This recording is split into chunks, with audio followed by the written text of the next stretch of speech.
भोक्तारै यज्ञतपसां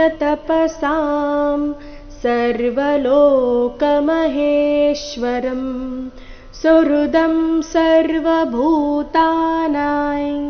ज्ञात्वा मां शान्तिमृच्छति।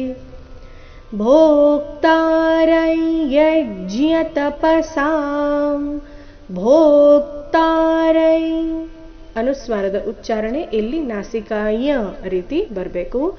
ಭೋ ಮಹಾಪ್ರಾಣ ದೀರ್ಘ ಅಕ್ಷರದಿಂದ ಶ್ಲೋಕ ಪ್ರಾರಂಭ ಆಗ್ತಾ ಇದೆ. ಭೋಕ್ತಾರೈ ಯಜ್ಞ ಅಥವಾ ಯಜ್ಞ ತಪಸಾಂ ಸರ್ವಲೋಕ ಮಹೇಶ್ವರಂ. ಎರಡನೇ ಚರಣದಲ್ಲಿ ಒಂದೇ ಆಘಾತ. ಮಹೇಶ್ವರಂ ನಲ್ಲಿ ಹೇ ಅಕ್ಷರದ ಮೇಲೆ ಹೇ ದೀರ್ಘ, ದೀರ್ಘ ಹೇಳಿದ ನಂತರ ಆಘಾತವನ್ನ ಕೊಡಬೇಕು.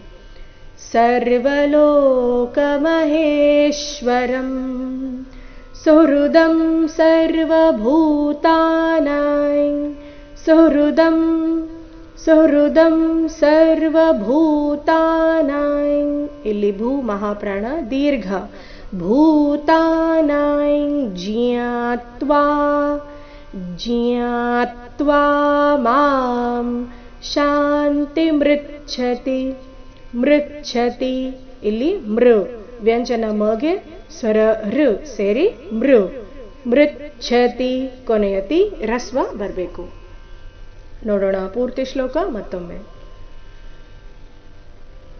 ಭೋಕ್ತಾರೈ ಯಜ್ಞತಪಸಾಂ ಸರ್ವಲೋಕಮಹೇಶ್ವರಂ ಸುಹೃದಂ ಸರ್ವಭೂತಾನಾಂ ಜ್ಞಾತ್ವಾ ಮಾಂ ಶಾಂತಿಮೃಚ್ಛತಿ.